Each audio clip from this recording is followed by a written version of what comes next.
Hello everyone and welcome. My name is Dan Mahlandt and this is my presentation for tools and techniques in creativity. And I want you to know I tried to put this on a PowerPoint, and even though I broke it up into 4 pieces, it was still too large to send over any kind of platform. And I did try Google Docs, I tried Office 365, I tried iTunes, iCloud, I pretty much Dropbox. I tried anything that made sense. Still too large. So I'm gonna put this on YouTube, and we're gonna watch it this way. So hopefully this works for you. If you have any questions, please feel free to ask. So I want to give you some background of who I am and where we are. I'm from Effort Area School District. It's situated in the heart of Lancaster County, and it's well known for, of course, the Cloister settlement, Amish population, and like many other suburban school districts, we get good scores on state assessments. Effort has approximately 4,200 students attending grades kindergarten through 12th grade. Approximately 40% of those are categorized as low socioeconomic status. That's growing at a rate of 3% each year. Our schools have consistently scored well on PSSA and Keystone. That's our state test for the secondary level, if you're from a different state. And we have been designated either a silver or bronze medal as rated by the U.S. News and World Report for the past 3 years. So we're doing well. Really, we are doing well. I'm the coordinator of virtual learning for the district, and many times I'm the lead on some special projects. I offer to learn more about this field of creativity and innovation, and so this course represents those first steps into the systemic enhancement of creative thinking of both our students and our staff. So this is what I'm going to share with you today, how we're going to begin that process. This project really represents the first steps in supporting the use of creative classrooms and innovative practices. And as a member, I am a member of the executive team, which would be myself, the superintendents, and the business manager, and the IT director. So we are the executive team, and I do have access to them and funding to move these projects forward, which is good news for me anyway. Hello and welcome to... originally that was the video that we were going to watch, but I'm going to take you right into the class instead, and I'm going to begin up here. So this is called Schoology. This whole process, I know it looks a little like Facebook, but this is called Schoology, and I created this course just for this class. And what is it? It's a learning management system that allows me to create inside of here. If you don't have one of these at school, if you do, it's pretty typical that most people use either Schoology or Canvas or Desire to Learn if you're in the college level. Let me walk you right in. The first thing is a welcome video, and that's just what it is. It explains what it is, what this course does. Now this next one, I begin right away with the introduction to what does it mean to be creative, and I'll actually go into the spot for you here. First, I asked them to start with their ideas. These are participants who are taking this course for a variety of reasons, but they're all going to be teachers, and I'm going to explain the idea behind this idea that I have of why we're offering this course and why I think people will take it. But first, I wanted to hear their ideas on what creativity is, that basic flat idea that I even had when we got started that has changed so much since the first day of class, just 10 weeks later, that I have an entirely different idea of how we can see creativity. And then I share some insights from the Handbook of Creativity by Sternberg. It really does a great job of laying out what creativity is as seen by the experts in the field. And then I asked them to rethink their definition. Did anything change? And can you identify? How do we identify? How do we define? And how do we ultimately enhance creativity? What are their thoughts right off the bat? And we're going to come back to that at the end of the course as a group. All right, so that's Unit 1. Now, before we go any further, I want to get into why we actually do this project and the description of the plan. The purpose of this plan, of this course, is to take the initial steps in enhancing culture in the schools. And if we use Csikszentmihalyi's description of the system's perspective on enhancing creativity, I really have determined that the best, or in my opinion, only way to make sustainable changes in school is to take these traditional classrooms and work on ways of getting them to be more interdependent.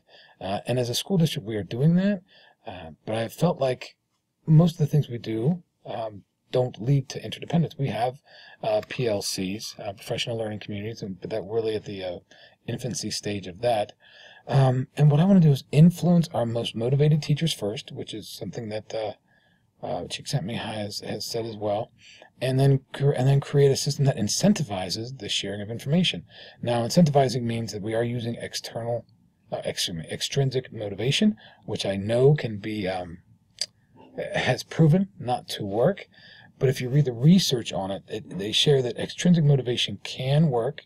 Again, if we start with the most motivated of our people, if we lay out a plan that is not controlling, that gives them room to learn, that is desirable for them, and actually they get something out of it, then that is desirable to them personally, then it actually has a good chance of succeeding. So what I offered, here's the thought: we do courses for conferences. Over the past years, conference money has been cut, and the idea behind this is take courses that we feel will help change the culture of the school, one of them being creativity, and do the course, get through the course. We'll talk about how you get through it. And then I've been given $2,000 to work with. So if a teacher wants to go to a conference, we say, take this course, take what you've learned from it. You get to, once you finish it, you get to go to your conference. Once you go to your conference, we're going to ask for a little return on investment. And you're going to have to share with 5 other people, how are you going to grow what you learned, either in this course or at the conference or both.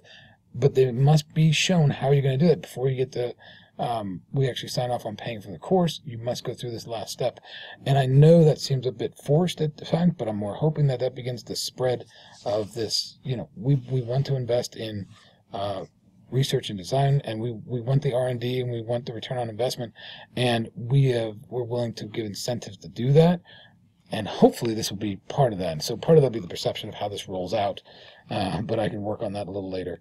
Finishing the course also puts a participant in the ideal position to get a project supported. So at the very end of this, they have our attention, of the executive team, the people who are going to fund all these things, and there's a spot where they can actually fill out a request to make a proposal.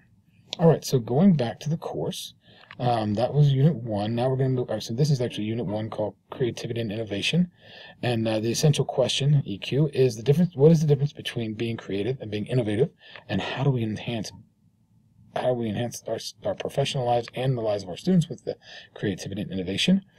And the first thing I do is engage them kind of intellectually by getting them to see through an article on creativity and empowerment that these two things live very closely together, that they complement each other very well. One of the articles we would write in class, and I thought it was very powerful to read, and then of course they have to post a quick comment about it. The next thing they do is watch a couple videos, because I think that is still what people like to do the most. They can do it fairly quickly.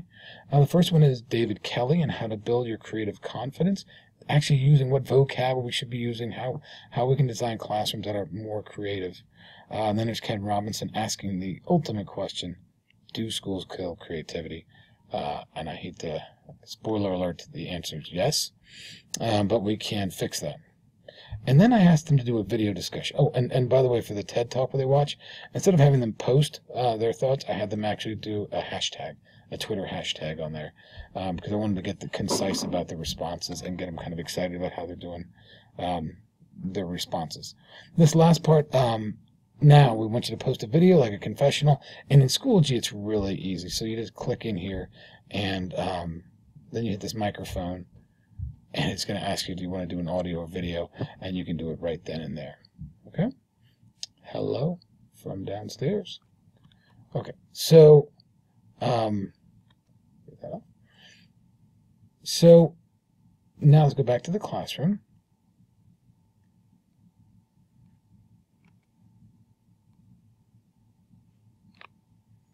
Go back to our classroom. Here we go. Right after that, we have after every unit almost, I have problem-solving activities. And this is when I get into some of the thinker toy activities that we had done. There was one here, and then we'll go to the next unit, Unit 2, and then there's problem-solving activities down here, and then another unit and another problem-solving activities. To do this, I asked them to take a problem, and this is what I want them to learn how to do in their classrooms. Problem solve using these different activities. The first one is the one we focused a decent amount of time on, brainstorming. So if we could get people to brainstorm more often, especially in the classroom, then really I think you'll teach students how to think better, and that's what we're talking about doing. And they actually have a self-grading scale. They get to I don't know why anybody would fail themselves, but they have a self-grading scale for them to go through. And it explains all about brainstorming. There's a link here that you can go see it all. So that's that one. That's and we'll go back to other ones. And if I could show you, this the thinker toys that I choose to use. After each module, there's problem solving, where they use they reimagine real life problems that their classes. We want their classes solving real life problems, either in the classroom or with their colleagues or at home, to use any of these things. We use the first one uses brainstorming, then linear thinker toys, and then intuitive thinker toys. And here is a list of all of them that I used. I had to cut them down because we couldn't show all those, so I did shorter versions of them. The cherry split, for the linear thinker toy, and then we use some of the more intuitive thinker toys, where you relax your mind, kind of let the ideas come through, and of course brainstorming, at the very top of that list as well. Okay, so we get back to the course over here. Excuse me. Back to the course. Let's get into the Unit 2, which is Tools of the Trade. Tools of the Trade. This is one where, when I discussed extrinsic motivation, this is just that I let them discover things on their own that are important for them. So I give them these areas to go look at: science and practice creativity. Imagine this: creative play in the 21st century. Nurturing the innovator's mindset in the classroom. Board, good. You'll be more creative. Cardboard box tools. So these things are really ways for them to explore, and then they're going to share in there. And then they're all going to post to their toolkits what are their favorite things, whether they found them here or somewhere else. I want them to build the toolkits and be the creators of this course. I don't want to be the person who just delivers information. We need to have them explore this. All right, so then we go into another problem-solving activity, and this is actually one of the linear thinker toy activities: the false faces, slice and dice, cherry split, tug of war. And again, they're going to use that same problem they had just had, and they're going to now try to rethink, kind of repurpose those questions they have. All right, so then we move into Unit 3. How do we or can we enhance creativity? We have to accept it. Maybe we can't. What are the obstacles to enhancing creativity? What is growth mindset? And how do we teach a growth mindset? I really can't emphasize enough how much I believe in the growth mindset. And here we have the tenets of creativity. I thought this video did a really nice job of actually these videos, I should say, did a really nice job of describing creativity at its core.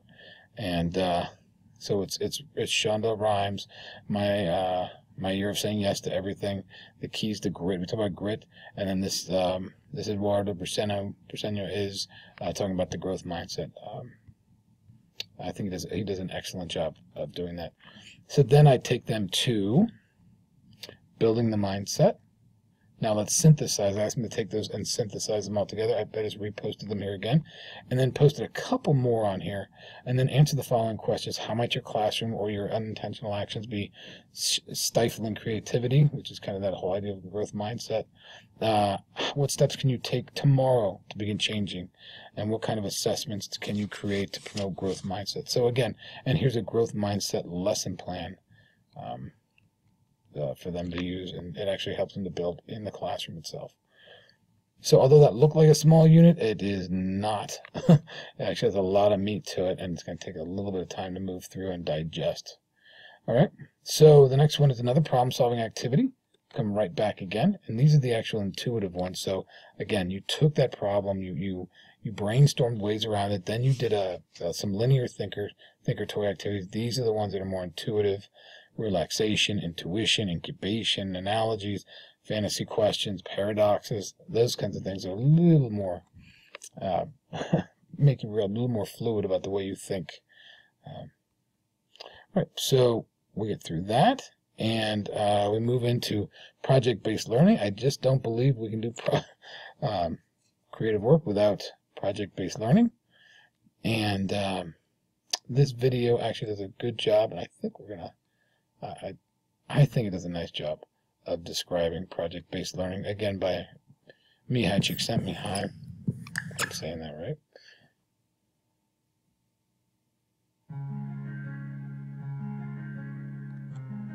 Mahlandt Csikszentmihalyi, and that's by the way how you say his name, dedicates a big part of the book to this idea that a person can make himself happy or miserable regardless of what is actually happening outside, just by changing the contents of consciousness. And he goes on to quote Epictetus and Marcus Aurelius and Viktor Frankl, so this idea isn't something new. It's been around for millennia now. but recently we've been able to gather more data on it. And I've talked about this idea ad nauseum by now, so I won't go into detail with it. I've talked about it in my videos about meditations and man's search for meaning and many other videos, but to touch on it briefly, people have this idea that if you just had a bigger house, you'd be happy. If you just had a nicer car, you'd be happy. If you just had a lot of money, you'd be happy. But that's just not how happiness works. Here's a graph adjusted for inflation that shows a period of about half a century where personal income tripled, but it didn't really affect how happy people were. After some basic point where your basic needs have been met, buying an even bigger house isn't the way to happiness. It's about changing the contents of your consciousness. So how can we change the contents of our consciousness? One of the best ways to do this is to put ourselves in a state of optimal experience called flow. Csikszentmihalyi describes flow as the state in which people are so involved in an activity that nothing else seems to matter. He goes on to say that concentration is so intense that there is no attention left over to think about anything irrelevant or to worry about problems. Self-consciousness disappears and the sense of time becomes distorted. And you've probably experienced this before, and it's absolutely one of the best feelings in the world. If you're working on your business, you might be so focused on what you're doing that 12 hours might pass and you have no idea. All of a sudden you... So you get the idea where we're going with this. They are going to describe for you how we get our students motivated in this process, that when the challenge is high, anxiety is high. And when boredom happens, nothing happens. The only bad things happen. That the good stuff happens in this flow where we give them challenges and we challenge them well and we give them the skills to do it, and they live in this flow. So I thought that was important to share. And the second thing I share in here is the Buck Institute. So the Buck Institute is really the the place where you go to look for project-based learning. In my opinion, they really kind of own this space to do a great job, and then everything they do is free, as far as I can see. And so I asked everyone to post on this. Is called a Padlet. What did you find you can immediately use in your classroom? And this is actually something that you post directly onto, and you would actually write, I found great thinker toys, and it would stay up there. So then it's actually works as a discussion board, but it actually works in real time. So whenever somebody posts, that you can look at it right away. It's kind of a neat version of a discussion board that happens in real time, and not in that kind of drop-down method. So, all right. So that's project-based learning, and then one more problem-solving activity. We did that one, and then finally get your project moving. This is the last piece right here. And this is how you present your idea. I created using Google Forms. It'll open up. This is the form you create. You actually fill it out. You put it's an innovative ideas request for funding application. So if they want to, they can actually request to get a project funded at this point. So I'm hoping we've sparked some really neat ideas and the people are ready to share right now. So this is the mission, the vision, the belief statement, and yeah. You put your grades. These are the elementary schools or schools that you're going to be at in our district. I'll check all the things that align to our belief statements and proposed idea, the cost, how are you going to evaluate it, how are you going to know if it's going well, the timeline, those kinds of things. Submit it right here, and it goes right out to me. Actually, I have to add a few things. Those are necessary. All right. And, right. Project. That was a proposal. And then post-conference sharing is really just how they share the conference out. Okay, and that's it. So that is the entire project. I know this was a bit long. Hopefully you can just move yourself. You can pick the areas you went through it. If you want to join the course, here's what you do. You're going to need this code down here at the bottom left. 42DSR-N3GNJ. And what you would do is you would actually go to Schoology.com. This is free. Schoology is free to anybody. You can actually build your own courses on Schoology anytime you'd like. And you would go to sign up. You would go in as a student, and you would use that access code that I just gave you, which I just forgot. But you would put that access code in there, and that would be it. Okay. All right. That is the entire presentation. Excuse me. So, if you have any questions, I'd love to hear about them. And thank you for your time. I enjoyed sharing this with you, and I enjoyed learning with everybody in the class. All right. Well, thank you very much.